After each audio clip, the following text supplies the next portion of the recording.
This is Politics Media 101. I'm Jeff Browning. Congressman Tony Gonzales is a Republican from Texas who served in the U.S. Navy and who represents a very unique district. Specifically, he represents nearly 800 miles of the U.S.-Mexico border. That's a long way with a lot of different communities. His voters span 29 counties, 2 time zones, and almost 150 zip codes. This gives him a very unique purview into border security, immigration issues, and what it's actually like, not only for Americans who live near the border, but for those who seek to come across it, who are often fleeing very difficult situations, and who carry the American dream with them across the border, coming here to seek a better life, to contribute their ideas and participate in our economy, something that's often spoken about in political terms that don't necessarily reflect economic reality. We talked to Congressman Gonzales about all of this and more, and we hope you enjoy the conversation as much as we did. As a reminder, like all of our episodes, this is an edited version of a much longer conversation that was taped live with audience questions. For information on how to join us and past episodes, please visit our website, pm101.live. Please also take 2 seconds to subscribe on whichever streaming service you're using right now so you don't miss our next episode on Monday featuring Michael Kugelman, who's an expert on Pakistan, Afghanistan, and India's relationships with the United States at the Wilson Center. Without any further ado, let's roll the tape. We hear a lot of politicians talk about immigration from both sides of the aisle, but practically none have your perspective where you're living in a border community. What does living in a border community bring to the debate of immigration, and how are these perspectives different than the familiar arguments that we hear at the national level from people who maybe don't have your perspective? Honestly, I tell anybody that is operating in politics or in the policy space is you shouldn't be legislating on immigration and border security if you've never been to the border. And it's important for you to go and see it firsthand because it really changes your perspective of things. And I also think it's important, honestly, to come back and see multiple facets of it because every acre is different than the next. You know, I represent over 800 miles of southern border. It's about 42% of the southern border. And it is very different. You know, the communities in and around El Paso are night and day different than the communities in and around the Big Bend sector or Del Rio and Eagle Pass, which is very much in the spotlight right now.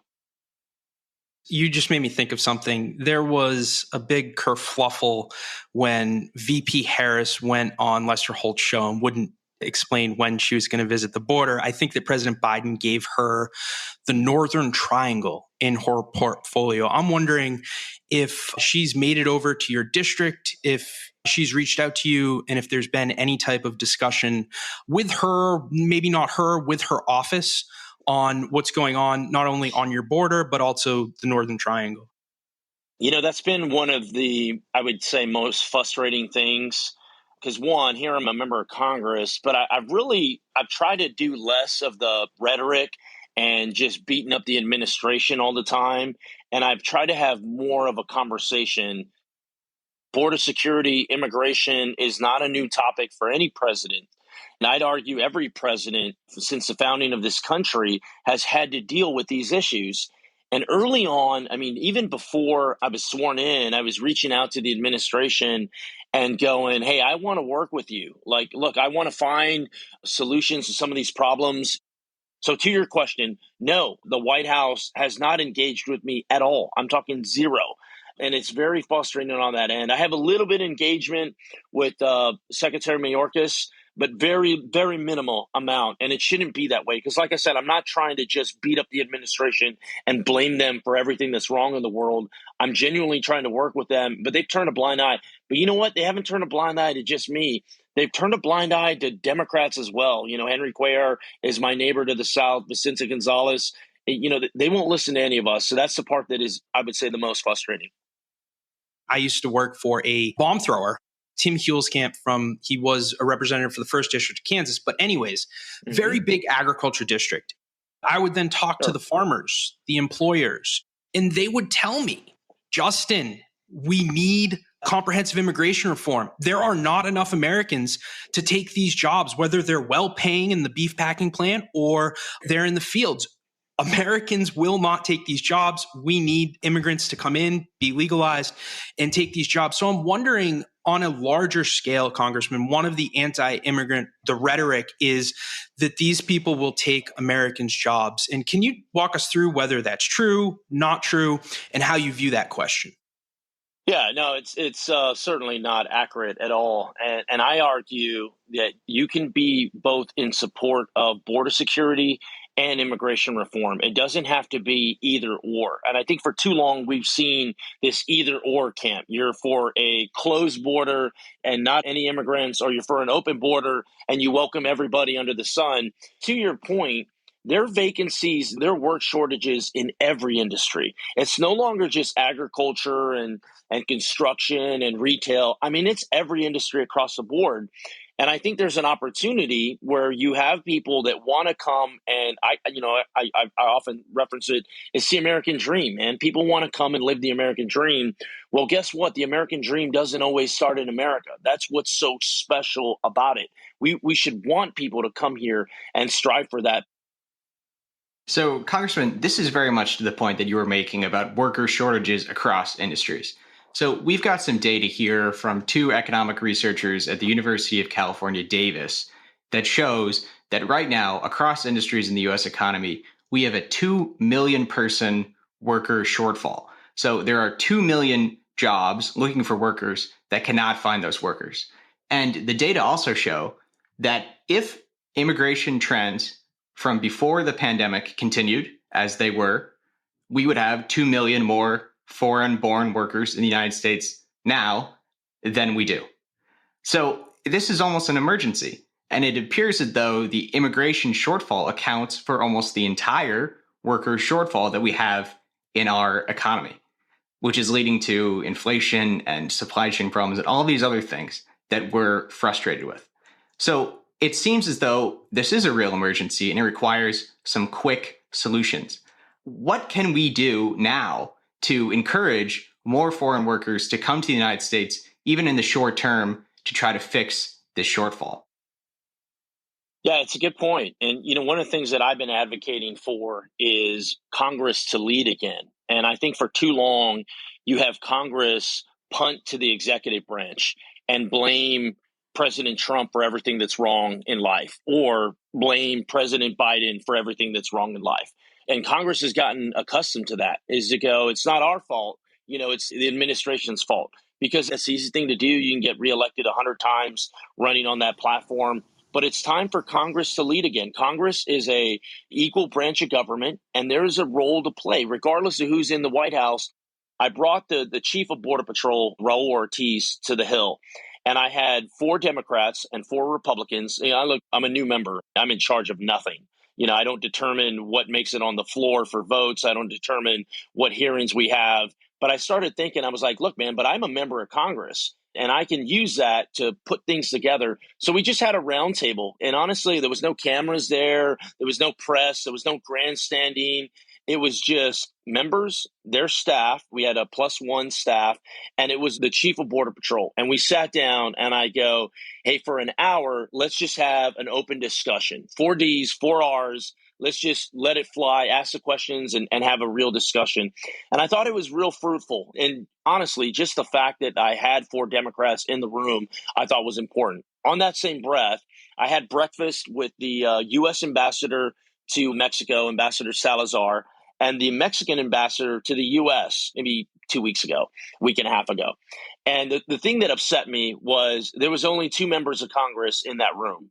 It was myself, and it was Lou Carrera from California. I mean, there should be 24 members in there that having this conversation, talking about security, talking about trade, talking about immigration, talking about the labor shortages, and there just isn't. The US has reinstated a controversial Trump-era migration policy on the orders of the Supreme Court after President Biden tried to scrap it. The Remain in Mexico program orders asylum seekers to stay on Mexican territory while they wait for their applications to be processed. Inhumane, counterproductive, and a moral and national shame.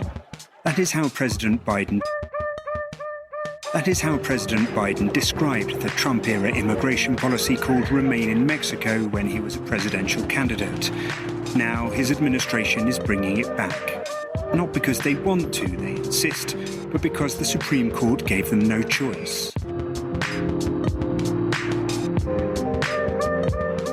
But what is causing people to take on this dangerous journey in the first place? And what's being done to address the root causes of this migration? So just to quickly follow up there, and I do have a question about the evolution of the GOP, but I'm wondering, you're a border community. So any type of next comprehensive immigration bill obviously is going to have border security, like you already mentioned. But I'm wondering, what are the types of policies that you would be championing and pushing for that would make legal immigration easier, that would help us fill this work shortage that we have? Would it be increasing the number that we let in? Would it be some way to streamline the process? Do you have any policy solutions to what appears to be an extremely broken system on every end? Yeah, I mean, look, work visas make sense to me. I mean, people want to come in, they're looking for a better life. And we have these shortages. I mean, let's match the two up. We absolutely need to know who's coming into our country. We absolutely have to do that. But if they want to come and live the American dream, then we should welcome them with open arms. We should crank up the work visa process. And the other thing I'd argue too, man, people aren't coming over here in droves. And I can give you an example of it. I mean, people aren't coming over here and going, man, I can't wait to vote for Joe Biden. You know, I can't wait to help the Democrats, keep the majority. I don't see that. What I see is people going, I can't wait for a better opportunity at life. So I think there's a way, like if we can have a real conversation to go, hey, how do we separate the politics from the policy? And how do we go, maybe we don't include citizenship, or maybe we don't include access to voting, because especially on the Republican side, there's this narrative that, hey, all these people are going to come over and they're going to prevent us from having political power. Man, at the end of the day, this is all about political power. And you've seen both parties use that, and both parties be afraid of it, if you will, or try to engage in it. And what if we were to take that out of the equation and go, let's say people can't vote for X amount of time or whatever it is, we could kind of hash that conversation and just go, hey, if you want to come here to work, we have an opportunity for you. I think that would be incredible. And I mean, in a real number, not what we're doing now, but in a real number, a real program. And I also think it would prevent these people, these innocent people, from being exploited by these cartels. So it's Christmas. I'll tell you this one short story and then I'll turn it back over. So it's Christmas Day and I served 20 years in the military. I mean, I've been deployed more holidays than you can count. And one of the things that I wanted to do was Christmas Eve, pretty much at midnight, our family celebrates Christmas. We open up all our presents, and that's our day. And then Christmas Day is kind of our rest day, if you will. That's our tradition. And I asked my family, I was like, hey, can we continue to do that? But instead of me resting that day, can I spend it in the district? I want to spend it with Border Patrol agents. And I did that, and they allowed me to do that. I spent all day. I mean, I left San Antonio at 3 a.m. My first stop was Eagle Pass at 6 a.m. We visited 6 different spots. My last spot was 8 p.m., and I visited 6 different border stations. And one of the things that I wanted to highlight was these Border Patrol agents. Hey, man, I know you're working 24/7, 365, whether it's Christmas or Tuesday, you're rolling up your sleeves and coming to work. And I was thinking, hey, it's Christmas Day. Maybe it's going to be a little bit lighter, kind of maybe it won't be as much happening. And it was as busy as I've ever seen it. And there's 2 things. I was in the Del Rio sector, 2 takeaways that this story doesn't get shared enough. One, I saw a Border Patrol agent, and there was about 60 migrants that were getting processed. 60. It's 8 o'clock in the morning, man. It's just like full blown. And I saw this Border Patrol agent that just looked tired. I mean, he was worn out. He was tired. He was asking these questions. He was going through the process of kind of getting these migrants checked in, and he looked tired. So in one lens, I see a tired agency that is just worn down. In another lens, I saw this woman, maybe in her late 20s, and she's gripping her son. He had to be maybe 3 or 4 years old. She's gripping his hand as tight as can be. And I'm thinking, I'm just looking at that little boy. I've got 6 kids. And I'm looking at that little boy and I'm going, man, I have no idea what that little boy has gone through to get to this moment. And they had no idea that it was Christmas Day. Christmas just happened to be the day they made it to the United States. I'll tell you that story to go, You're right, man. The whole system is broken. And everybody that's involved in that system has been sucked up into this chaos. Congressman, for a lot of our listeners, especially if they're not following politics from the history of things, they might not know that Ronald Reagan, and in 1980, George Bush and Ronald Reagan were on the debate stage, basically debating who could be more liberal with their immigration policy. I don't mean liberal Democrat. I mean liberal as in getting more people into the U.S. And that was on the backdrop of the Soviet Union. But from 1980 on, 1986, Reagan had a comprehensive immigration bill. The father of modern day conservatism had a comprehensive immigration bill that had a pathway to citizenship, amnesty, whatever you want to call it. And then from there, we now have President Trump, who in 2017 endorsed a bill that wouldn't provide amnesty, but it would actually cut the amount of legal immigrants into the U.S. in half. So I'm not asking you to talk about President Trump or anything like that. I'm wondering more so, how did the Republican Party evolve over the last 30 so odd years to go from wanting more legal immigrants to trying to cut them in half? And how can we reverse that trend? I just hosted 13 members in Del Rio about 3 weeks ago. And one of the takeaways was, I'm telling the group after, and they're all Republicans, I'm telling the group afterwards is, hey, you know that sheriff you were talking to? Yeah, he's a Democrat. You know that business leader you were talking to? Yeah, he's a Democrat. Oh, by the way, the county judge, the mayor, all Democrats. So I say it's beyond a party. That's the part where, and I won't beat up the administration too much, but this is the part that they're losing. They're not realizing, they're thinking that this is a Republican issue. It's not. To me, I look at it and I go, part of my duty is to make sure that the Republican Party is eyes wide open, and we're not just a rhetoric party, but we're a party that has policy and solutions. Like you mentioned, Reagan and Bush and others that have come before, even Trump, that had some of these solutions to it. But it starts in Congress. President Biden introduced his new budget proposal. Now, the White House says the budget will generate revenue and reduce the federal deficit.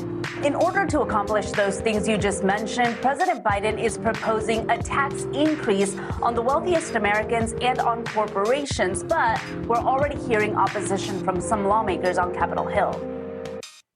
We're going to turn to the defense piece of the proposal specifically. Now, we already know the White House would like to allocate $715 billion to the Pentagon in fiscal 2022. Top Pentagon officials have already signaled they'd like to, with an eye to China, shed unneeded weapons to spend more on forward-looking technologies, things like hypersonics, artificial intelligence. Now, you couple that with a flatlining budget, which means the need to do more with less in general. I believe the budget was released on Monday. The president's budget, which we all know, we're amongst friends, is just a messaging document. But from the two perspectives of we have to deal with both Russia and China, does that mean we need more Navy spending? Because China's far away from us. There's a lot of water in between us. And if it does mean we need more spending in our Navy, is that more nuclear submarines? Is that aircraft carriers? And then for the intelligence community, what type of funding or support does the intelligence community need as well? Yeah, for defense and intelligence, I think it's all of the above. And I think it's important that we put the resources behind it. I sit on the appropriations committee, so I believe in the appropriations process. Look, I'm a Department of Defense guy, but just adding money to the equation doesn't solve the problem. I would love for every agency, the Department of Defense and intelligence community, to have an inward look. Hey, where is this money going? And it's not about, hey, I need more money. It's about, what are you doing with that money? And part of that, like I said, Congress has a role to play. Part of that is passing budgets. I mean, you pass a budget, then all of a sudden you're not on these continuous resolutions. The appropriations hearing last year, one of the things I said was, look, China and Russia are a threat, but there is nothing more dangerous to the United States than another continuous resolution. I go back to it. Congress has a role to play, and we need to make sure that we're doing that role. And just adding money to a line item, I don't care if it's for education or healthcare or defense, and going, giving each other high fives and going mission accomplished, that doesn't work. We've seen that. And I'll briefly answer your questions. We can go to the next one. Is yes, we need submarines. And I was one of the votes when we passed this omnibus. to make sure that the Ohio-class submarine was funded. Because once you stop the funding, I mean, it's tough to make up that ground, if you will. And I think we need to get ahead with hypersonic missiles. And I think we need to get ahead in space. This is another area. Right now, cyber and space is the future of every conflict. Cyber right now is currently the battleground. We don't talk about it as much because it's much more sexier to talk about tanks that getting destroyed in Ukraine or man pads or some of these things that we can see and feel and touch.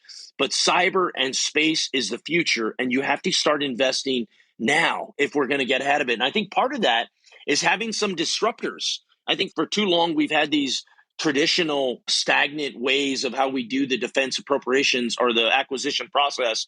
SpaceX and Blue Origin, they've changed the game on things. And I think there's a lot of defense contractors as well that you can bring innovation and you can bring this new model in and you can make sure that America is the most well-trained and prepared for that next level of conflict.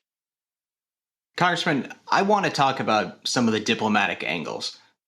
India, as we know, are a big focus of U.S. potential partnerships. There's a lot of hope that we can build a close partnership with India, especially since the Bush years with the nuclear agreement. We know that India are part of the Quad.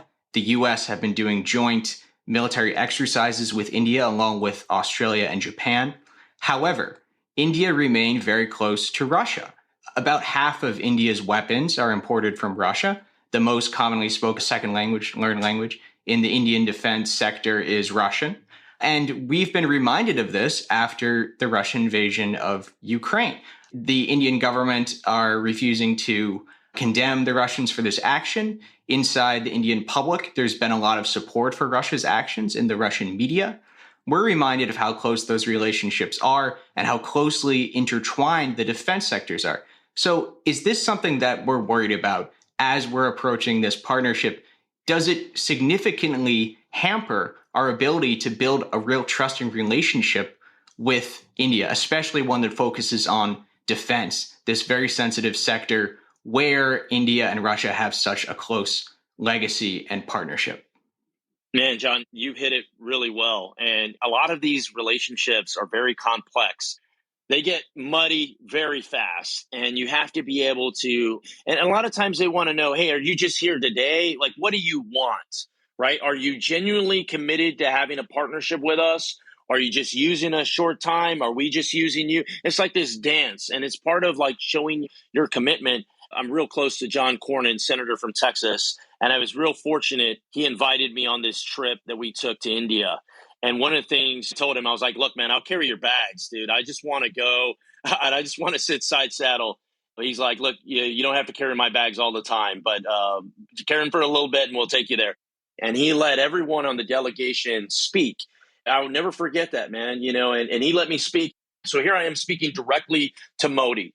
And what are you going to say? And this is what I said. I go, look, partnerships aren't automatically created. They're not automatically assumed. It takes time. It takes energy.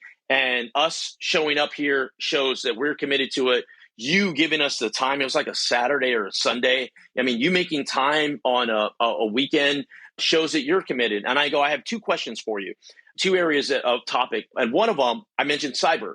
And I go, look, in the cyber world, there are no boundaries. We're all neighbors and we're all fighting in the same space. And oftentimes we have very similar adversaries. And I would love for India and the United States to work more closely together. And his eyes lit up, man. And I go, you know what? And kind of going back to immigration, because it's a good kind of bridge.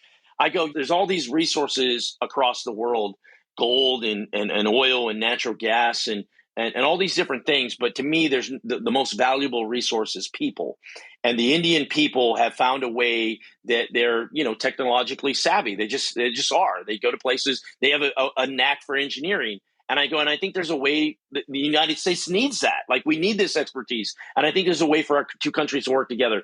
He couldn't agree more. We kind of went back and forth. The second thing I mentioned was energy. I go, look, Texas, we have a lot of natural gas and oil. What are your thoughts on our two countries working more closely together on energy? And his eyes pop out of his head again. And he's basically going, energy, we need energy in order to thrive. And look, in India, actually that day, it was the worst smog I've ever seen. And apparently there's like a smog calculator. It was at level 5,000. It was bad. And he's thinking, I need natural gas in order to lower my emissions and bring my people forward a little bit. So I covered a lot there. To your point, Russia is in India's backyard. They see them every day. They deal with them every day. We have to show that we're committed there for long term. And then I think you'll see more of these allies come on board. So, Congressman, another partner that we have been there almost since day one, at least since 1994, when Bill Clinton sent an aircraft carrier in between China and Taiwan, is Taiwan. The U.S. made it clear with Ukraine that we were not going to send in troops to defend them. And that made a lot of our partners in Taiwan very, very nervous. Would you support sending in U.S. military forces in the future to defend Taiwan? I mean, the answer is yes. And I think there's a way to do it in this environment without necessarily putting boots on ground. Your question is, hey, are you going to back up Taiwan? So my thought process is it's never about what it's about. And invading Taiwan, if China invades Taiwan, is it really about them taking Taiwan back, or what's next? Like, where does it end? And you're seeing that in Ukraine. Like, where does it end? I hate the fact that the United States has kind of become the world's police. But at the same time, if there's nobody else that fills that void, somebody else will. And those actors that will, they're not peace-loving actors that want, a good climate for everybody and everybody to have equality. No, these are dangerous actors that want to have all the power and control. And I'm talking about China and Russia. So what I'm getting at is, if you're going to defend Taiwan or if you're going to defend Ukraine, yes, you're doing it for them, but it's about much more than just Taiwan. Let's go to the audience. So we're going to start with Akshob. Akshob, over to you. Congressman, thank you so much for this. I want to talk about a country which is stealing a lot of American resources. I'm not talking about China. I'm talking about Canada. And I've had this conversation with your fellow colleague in Congress, Congressman Crenshaw from Texas, and former Congressman Scott Taylor, that the Canadian immigration system, the points-based system, is now predominantly filled with a lot of the disenfranchised U.S. immigrant workers, like people who are not getting the H-1Bs, not getting the green cards. And all across Silicon Valley, you're seeing signs that says H-1B probably moves to Canada. And I do truly believe it's a bipartisan issue that's broken, right, from Obama to Trump. How do we, one, fix this immigration system from H-1B lotteries and the green card backlog, to get back the Silicon Valley thriving, because it was built on the back of immigrant workers? So thank you, Congressman. Great. No, thank you, Akshob, for the questions. And look, man, I never thought about invading Canada and taking it over, but I'm not completely against the idea. That's a joke. Well, the U.S. have invaded Canada twice, and we lost both times in the American Revolution. Sounds like some revenge. We are 0-2 against Canada in military combat. That's not good, man. That's not a good stat. But I mean, to your point on immigration, I think you're right. Like, we're missing an opportunity. We're missing an opportunity to tap into the best and the brightest that the world has to offer. I look at the situation in Ukraine and Russia. I think there's an opportunity where we could kind of almost take the brain trust, if you will, this brain drain from some of these other countries, Russia included, some of these other places, if we had a system in place that would welcome them, that would have them, they could come over through the front door. Like you said, not this broken system that's a lottery with very few numbers or takes years upon end. I think that's completely broken. From the Russian standpoint, last year, and this was fiscal year, so October of last year, there were 4,103 Russians that entered the United States illegally through the southern border. This year, and we're halfway through the fiscal year, that number's already doubled. What does that tell you? That tells you Russians are leaving Russia as fast as it can be. I mean, everybody is. So I think if you created a front door, I think we should welcome folks that want to come and, like I said, live the American dream. We got to do it through the front door.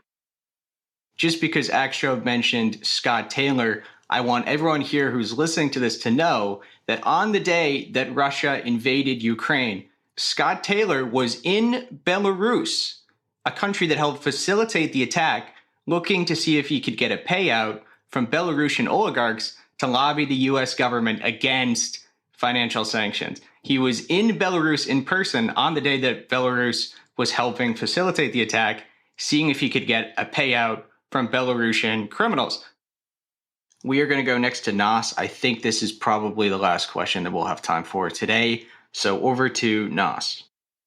Thank you, Congressman. Thank you, John and Justin. My question about Russia-India relationship and its impact on us.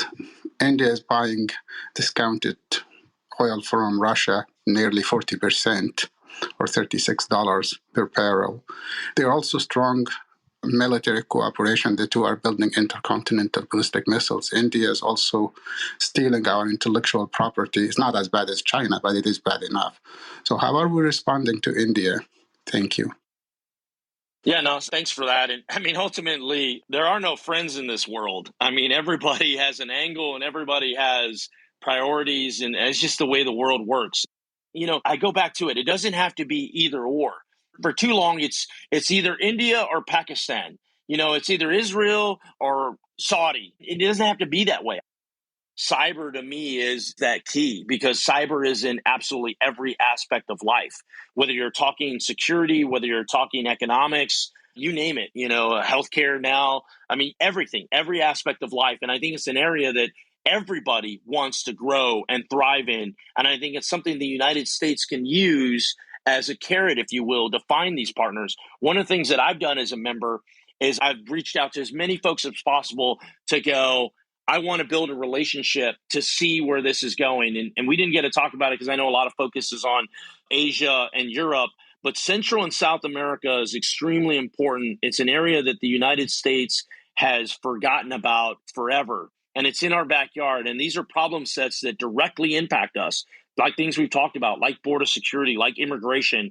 And I think there's a way that we need to engage again. I met with the ambassador from Costa Rica yesterday, and nobody is meeting with these people. I mean, here I am, a first-term congressman, and I have met with more ambassadors and leaders from Central and South America than other members. That's wrong. And I think we just need to do a better job overall of kind of building these relationships out and going, there's a whole lot more to the world than what we see on TV, and how do we kind of build this out? So thank Nas for that question. I do want to ask you the last two questions here. One, I'm curious, what do you want your second committee to be when you folks do retake the House? And I say that as somebody that leans now a little bit left. And then the second question is, what's the last thoughts that you want people to take away from hearing your discussion today? I'm on the committee that I want to be on. I'm on appropriations. And I learned a long time ago, there are two types of legislators. There are appropriators, and then there's everybody else. So, spoken like a true appropriator. So I'm exactly where I want to be. Now, I might have to wait a while to get on HAC-D, the defense subcommittee, but appropriations is exactly where I want to be. And you know what? I'm blessed to be on this committee because you have a lot of adults in the room across the spectrum that ultimately can sit down, have a conversation, and work through things, that difficult issues like getting an omnibus, getting a budget passed. I mean, I'm grateful I'm not on a committee like judicial or something like that, where you just kind of have shirts and skins and go to war at each other every single time. The second question was just last thoughts. Yeah, last thoughts on everybody. Yeah. No, my thoughts are this: is look, everybody could be doing something else this past hour. We're all busy people, could be doing something else, but here you are engaging. And people forget showing up is 90% of things. So I would just say continue to be engaged, continue to show up, and continue to hold people accountable. I mean, we can't just point and laugh and scream and say the country's going to hell and everyone's getting crazy and going into their camps. Like, we have to fight and we got to work through it all. And I think part of that, the only way we get through this is realizing as Americans, we have more in common than we don't. We can be different. We can be passionate about the things we're passionate about, but we should be respectful of one another. We have more in common than we don't, and be engaged, hold people accountable. That concludes today's conversation. Again, huge thanks to Congressman Gonzalez, to our audience for their questions, and most of all, to you for being here. Like all of our episodes, this is an edited version of a much longer conversation that was taped live with audience questions. For information on how to join us, past episodes, and more, please visit our website, pm101.live. Please also take 2 seconds to subscribe on whichever streaming service you're using right now so you don't miss our next episode on Monday featuring Michael Kugelman, who's an expert on Pakistan, Afghanistan, and India's relationships with the United States at the Wilson Center. This has been Politics and Media 101, produced in partnership with Clubhouse. Wherever you are in the world, thank you very much for being a part of this community. I'm Jeff Browning. On behalf of Justin Higgins and John Gunnison, our co-founders, we hope to hear from you soon.